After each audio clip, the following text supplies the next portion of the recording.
Last 2 weeks we studied about the subject of salvation and its security. Today we will study what is this salvation. And we will be asking 6 questions. Those questions are what, why, when, where, who, and how of salvation. Somebody said, whenever I want to know about a particular thing, I send out my 6 servants. The informations they bring give me a clear picture of what that particular thing is.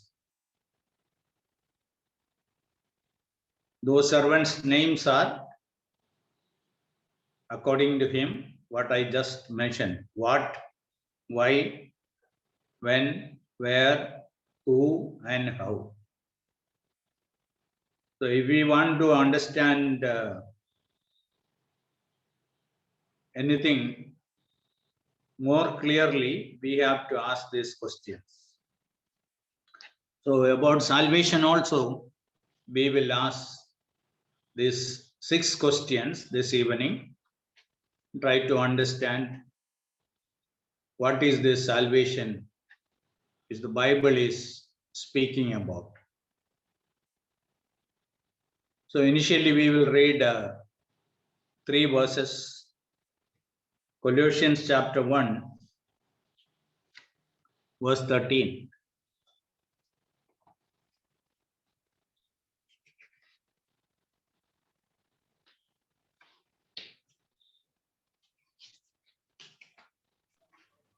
उसी ने हमें अंधकार के वश से छुड़ाकर अपने प्रिय पुत्र के राज्य में प्रवेश कराया. Okay.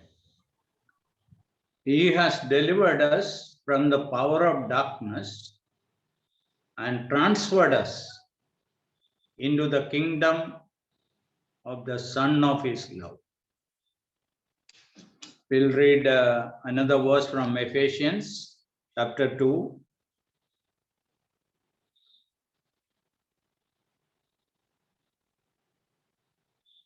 Verse 4 onwards, 4 to 6. परंतु परमेश्वर ने जो दया का धनी है अपने उस बड़े प्रेम के कारण जिससे उसने हमसे प्रेम किया, जब हम अपराधों के कारण मरे हुए थे तो हमें मसीह के साथ जिलाया. अनुग्रह ही से तुम्हारा उद्धार हुआ है और मसीह यीशु में उसके साथ उठाया और स्वर्गीय स्थानों में उसके साथ बैठाया. Okay. I'll read verse 6. And raised us up together and made us sit together in the heavenly places in Christ Jesus. One more verse, 1 Peter chapter 2, verse 9.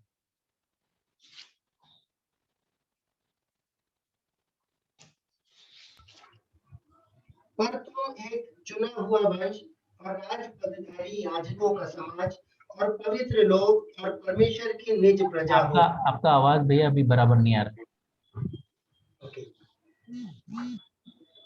पर तुम एक चुना हुआ वंश और राजपदधारी याजकों का समाज और पवित्र लोग और परमेश्वर की निज प्रजा हो, इसलिए कि जिसने तुम्हें अंधकार में से अपनी अद्भुत ज्योति में बुलाया है उसके गुण प्रकट करो.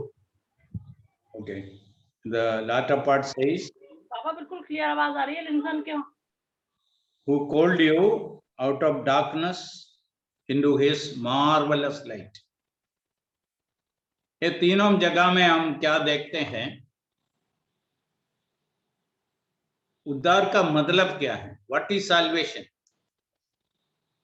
Salvation means deliverance from danger. Rescue a man from danger. Gujarat में जब भूकंप हुआ, एक फॉरेन टीम उधर रेस्क्यू करने के लिए आया था.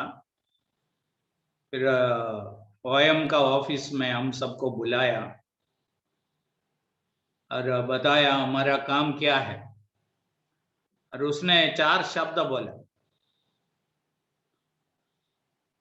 Rescue, relief, rehabilitation and regeneration. इसमें पहला काम है रेस्क्यू। लोग जो बिल्डिंग के, गिरे हुए बिल्डिंग के अंदर दब गया है और रुक गया है, उन लोग वो स्लैब सब काट के कैसे लोगों को बाहर निकालते हैं, कितना मेहनत है।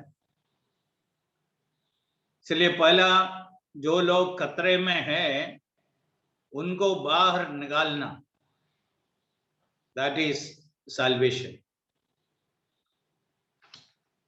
हम समझना है बाइबल के अंदर 3 प्रकार का उद्धार के बारे में बताया है।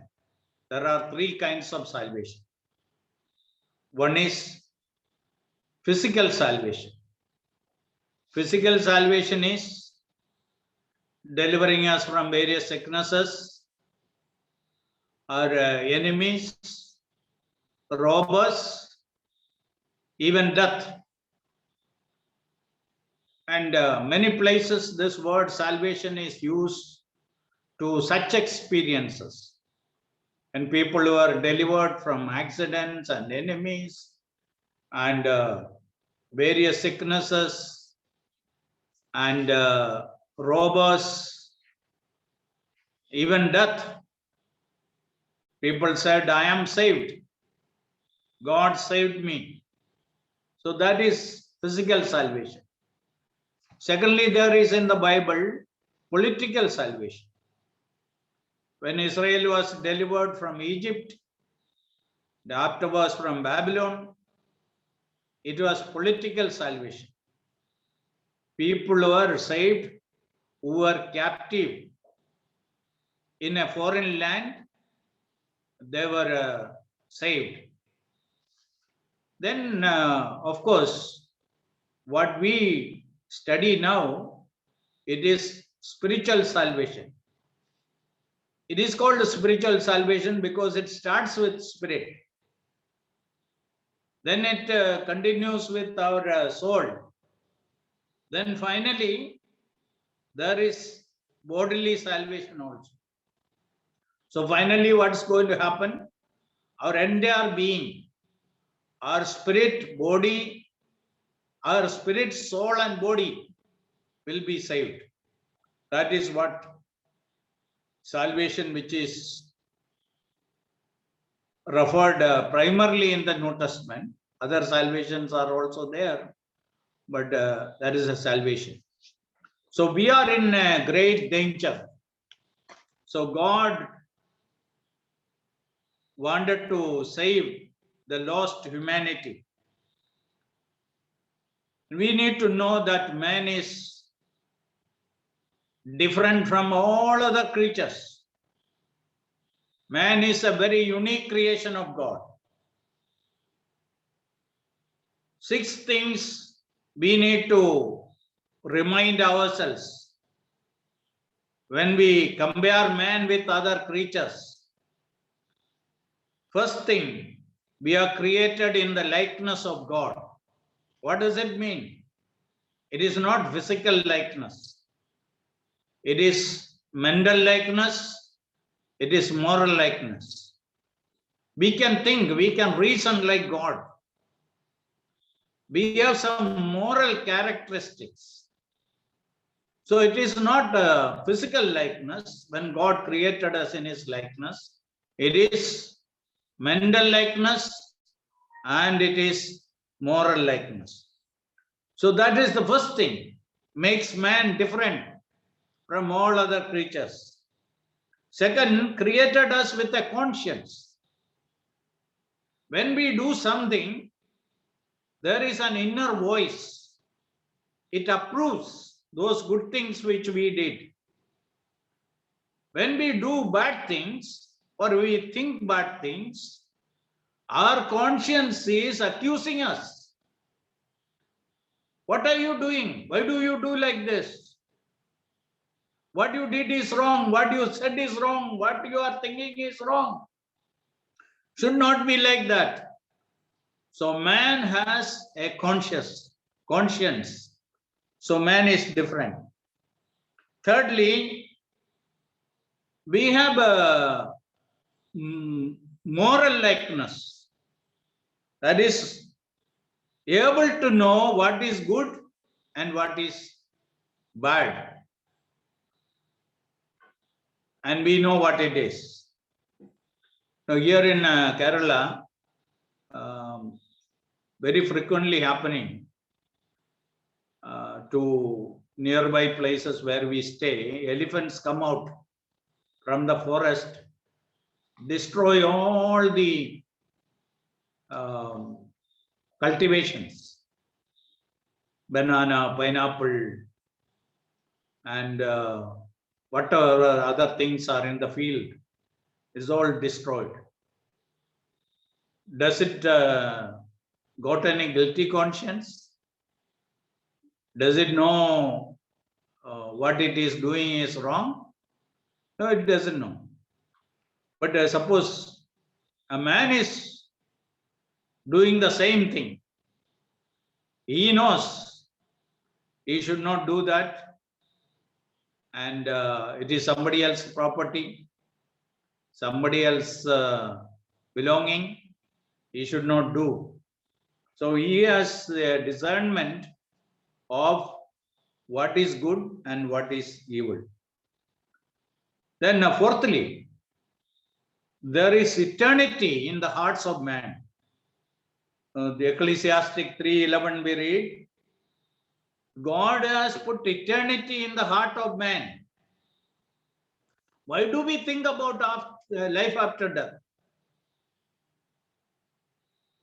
Why don't we think only about the present life? Why people are thinking about life after death? Why we are thinking and discussing and studying and try to know what is there after death? Because God has put that Ecclesiastic 3:11, God has put eternity in the heart of man, inside man. So that way man is different. Then, of course, God has given us a book. A manual is given to understand things better. That is the word of God. God has given. Then consciousness of accountability. We are accountable to our Creator. It is appointed unto man once to die, then the judgment. Whatever man has done while he was in the body, he has to give an account. So man is totally a different being. You and I are different. Compared to an elephant, we may be very small. Compared to the strength of a lion, we may not be that much strong. We may be weak. And various comparison we make with other big animals on this planet. Compared to them, we are small. But man is so different. Man is so unique, so great. So we praise God, first of all, that God has created us different from all the creatures. We are different. So we are conscious of life after death. What we read in Colossians chapter 1 and Ephesians 2 and 1 Peter 1, we are in the wrong place. We are in the wrong state. We are in the kingdom of darkness. We are in Satan's kingdom. We are in the wrong place. We are with the wrong person. So God wants to save us from that kingdom, then immediately he transfers us into the kingdom of his son. That is Jesus' kingdom. So that is what salvation is. Delivering a man who belongs to Satan's kingdom and transferring him completely, fully, instantly into the kingdom of Jesus Christ. So that is salvation. Okay, second question related to salvation. Why salvation?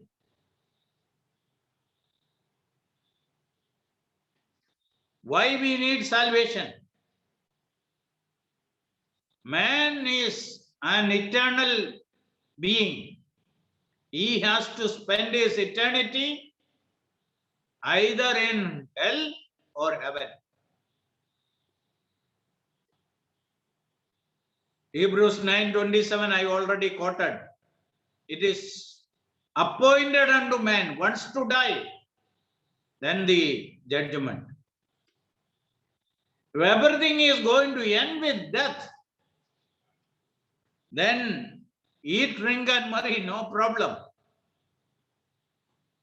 But Bible is very clearly teaching, and as I said, God has already put eternity in our hearts.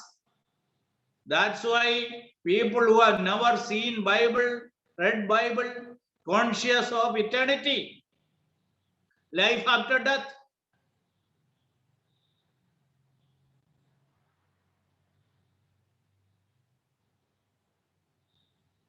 So why salvation? Because we are in danger. We are heading towards the wrong place. When Jesus was teaching in Matthew's Gospel chapter 7, the Sermon on the Mount, he said that there are two ways, two entrance, two ways, two destiny. There is a narrow road, there is a narrow way which leads to eternal life. On the contrary, there is a broad road, broad entrance, broad road which leads to eternal destruction. So by birth, because we are born in the wrong place and wrong family, we will go to eternal destruction. That's why we need salvation. It is good to ask, why medicine? Why hospitals? Why doctors? Why oxygen? Why water? Why bridges? Why boats? Why vaccination? All these questions will tell there is some hindrance, some problem, some difficulty. That's why we need all these things. Why we need medicine? Because there are a lot of sicknesses in the world. We don't like sickness, but we become sick. So we need medicine. Why hospitals? We don't like hospitals. We don't want to go and live there. But we become sick. And we need medical help in a very urgent way, then we have to.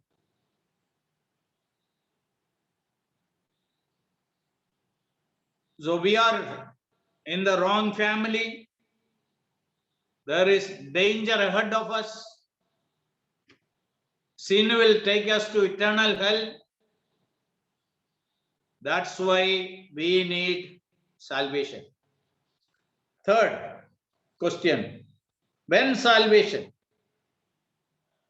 Now after life, now some religions are teaching, and many Christians also think God will examine our life And if there are more good works, God will accept us into heaven. And if there are less good works, then that person will be rejected and he will go to hell. No, it is not something to be decided. God is not going to decide after our death. In the Bible, salvation can be experienced and enjoyed right here. So we'll read one verse, 2 Corinthians 6:2.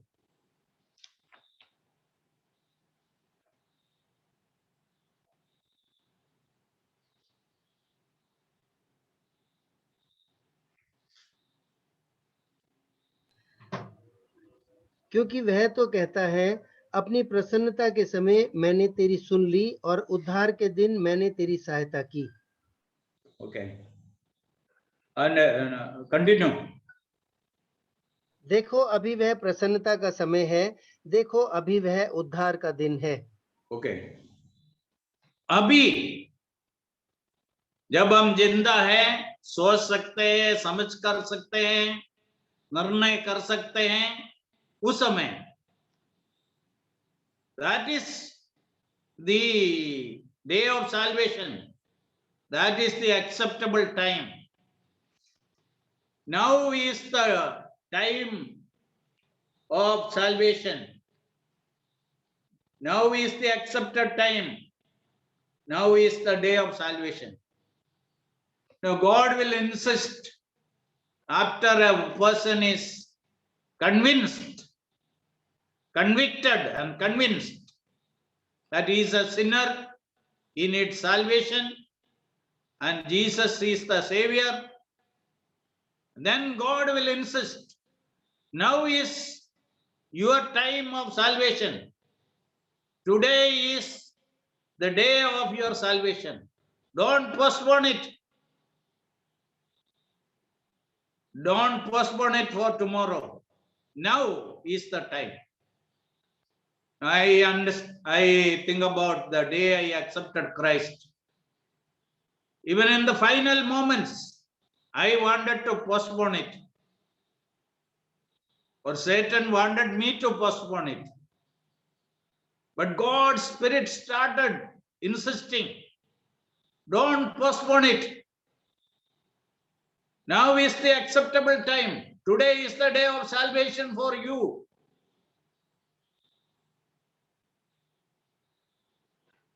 So when a person is alive, when he is able to understand things properly, when he is able to make a decision, that is the time.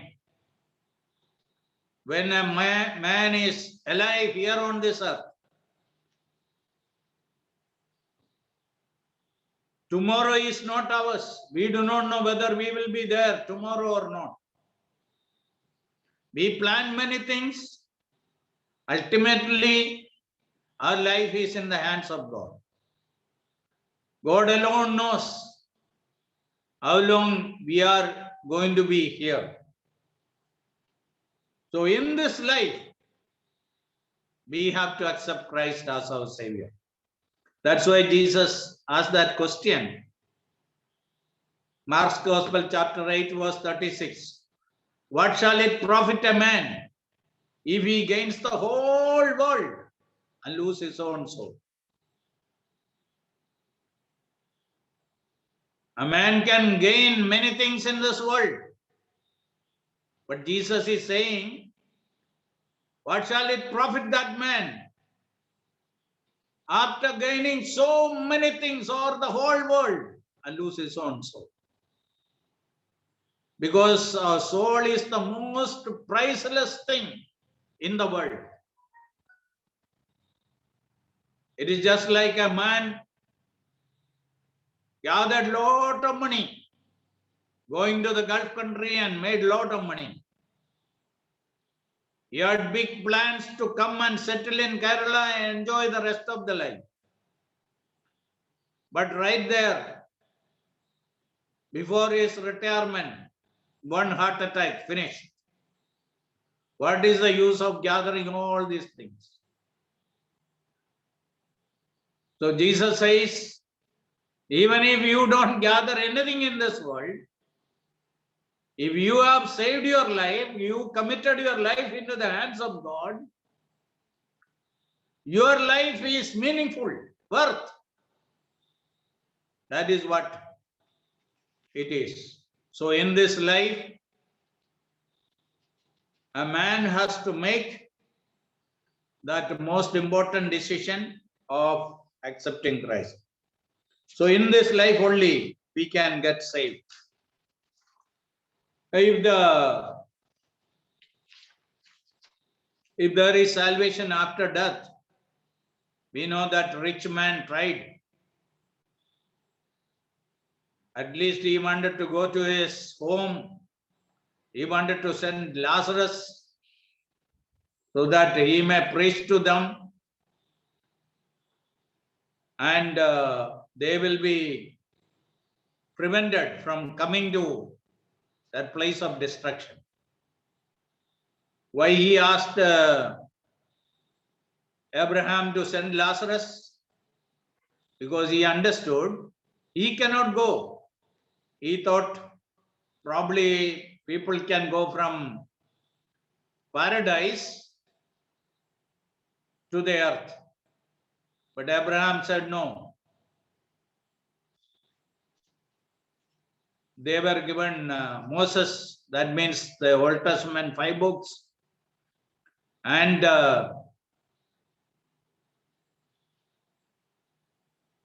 prophets, other Old Testament books. That is enough. Let them read, let them understand, let them repent.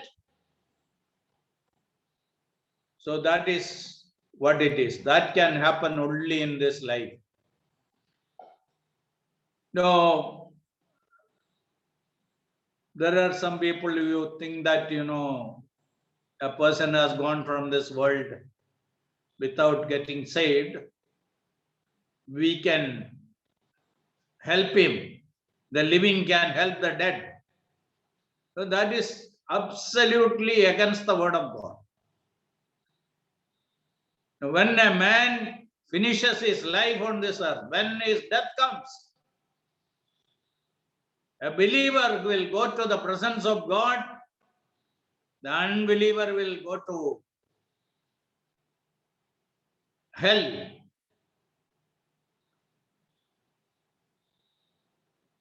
If a person has gone to heaven, we know that we don't have to do anything for it, because he reached already there. If we did not reach, whatever we do, it's of no use. This we need to understand.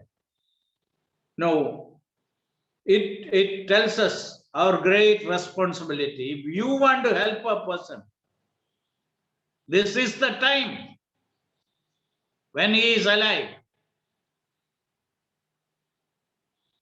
Even not only spiritually, physically also that is true. If you want to help a person, help him now when he is in need. If you want to help a person spiritually, help him now when he is alive, when he can make decision. So that is believers' responsibility towards unbelievers. We have to tell them, and we have to see that they accept Christ now in this life. So now is the time of salvation. Now the fourth question about salvation: where salvation? Where we have to go for salvation? Now people think that if they go to some spiritual centers, man-made spiritual centers, they can get moksha. So that's why, pilgrimage, even Christian pilgrimage is also there. Some people think that going to Jerusalem and going to Holy Land, and that can add some blessing to their life.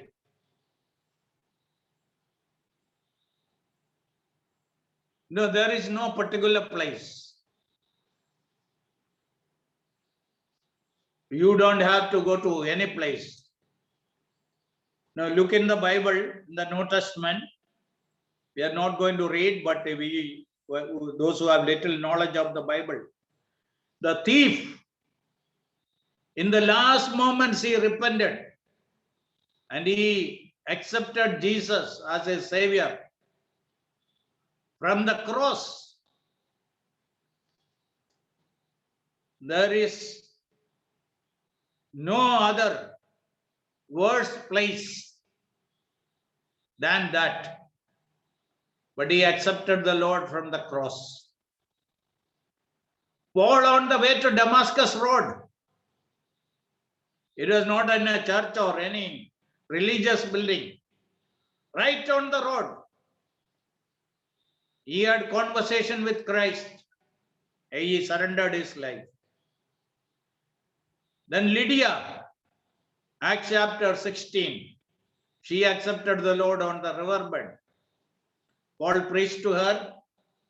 Well, they were sitting in the riverbed, and God opened her heart. She accepted this gospel, accepted Christ on the riverbed. And same chapter, the jailer, Philippian jailer, accepted the Lord right inside the prison. Then we read about Onesimus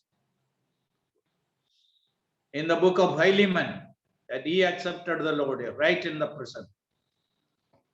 So from anywhere, a man can call upon God and get salvation. It doesn't have to go to any church. Doesn't have to go to any priest. From anywhere, a man can look unto God and pray this much. Lord, have mercy on the sinner. Save me. I want to be saved. That much is enough. You don't have to pray a big prayer for salvation. Sometimes before we have seen how short is the salvation prayer. Have mercy upon me. Remember me. Save me. Such short sentences can completely change a person's life. So where salvation? Now the fifth question, who can save? Who is qualified to save? He should have two qualifications. He should be able and he will be willing. Some people may be willing, but they are not able. None of the religious leaders, they can save anybody. They can bring a person to Christ who is the only Savior. There is only one Savior. There is only one way. Don't forget these verses. And people may think that you are very narrow-minded when you say that Jesus is the only Savior. Jesus is the Savior of the world. Jesus is not the God of Christians. He is the God of the whole humanity. He is the Creator. He is the Savior. He is the only Savior. Now these three verses I repeatedly refer. John's Gospel 14:6. Jesus himself says, I am the way, I am the truth, I am the life. No man will come to the Father except through me. Then of course Acts chapter 4 verse 12. Peter says, there is no other name under heaven given among men by which we can be saved. The name of Jesus Christ. Then the third verse, of course, 1 Timothy chapter 2 verse 5. There is only one God, one mediator between God and men, the man Christ Jesus. So there is only one way, there is only one name, there is only one mediator. We are narrow-minded if people make us narrow-minded, because the Bible is narrow. I have, several times I said, this is a quote from, I am quoting Dr. Billy Graham. He said, when the pilot is bringing down, the flight is going to land, the pilot becomes so narrow-minded, he cannot be broad-minded. When it comes to salvation, Bible is speaking with a narrow mind. We cannot change that, so we say to people. So parents cannot change, Christian home cannot change, church cannot change, pastor cannot change, baptism cannot save. None of these things can save. And how many people are being fooled, thinking that I got good parents, I started praying and memorizing Bible verses right from childhood. I am a regular churchgoer, I am baptized. We have a good pastor. Many things people think. But none of these things can take them to heaven. Be sure, only Jesus can take us to heaven. What about your personal relationship with the Lord? That is very important. So Jesus alone can save. You have to come to Christ. A child who is born and brought up in the army because his father was an army officer, we know that he can remain inside the camp as long as his father is there. Then he has to go out. But that same boy joins in the Indian army, then he can continue there. The same way, whether a person is born to Christian parents and baptized, and right from childhood knowing these things, that is not going to qualify a person for going to heaven. He has to come to Christ, he has to accept him as his savior. Okay, the last thing. How of salvation?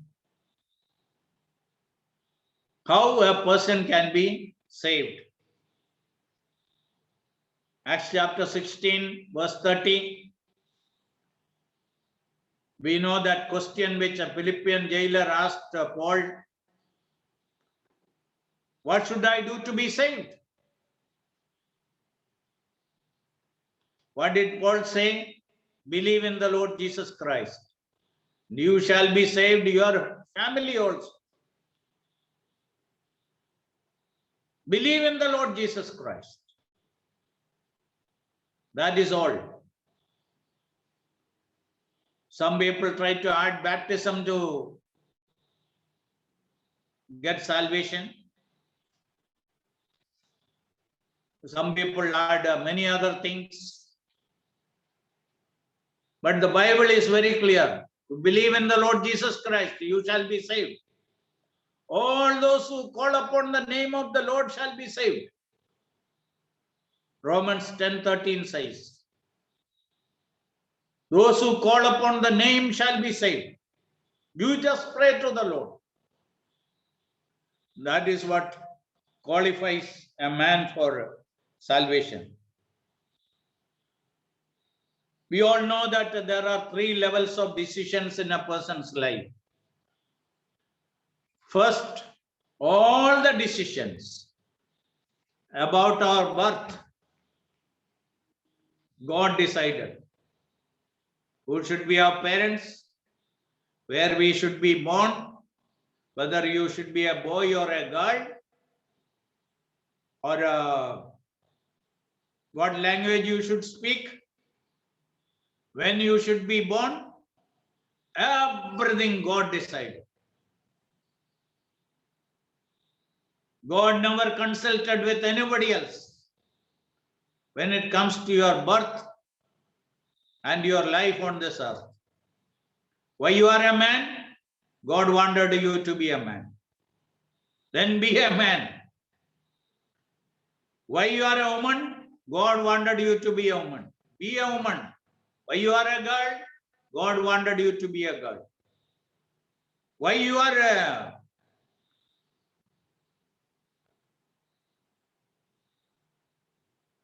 North Indian? God wanted you to be. Why I am a Carolite? God wanted me to be a Carolite. It is God's decision. God decided everything about us when we could not make decisions. When the second level of decision, our parents had to make decisions for us. They were grown-up people. They could make decisions. Good parents, like Samson's parents, they will ask God, they will consult God. Then they make decisions for their children. Parents make decisions for children. That is the second level of decision. Because of our decision, our children came along with us to Ahmedabad. And we decided where they should study, in which medium they should study. Everything we decided for them. Then there came a time they had to decide for themselves. So that is what the three levels of decisions. And the most important decision in life, the most important decision is deciding where you want to spend your eternity, where you want to be after your death. That is the most important decision.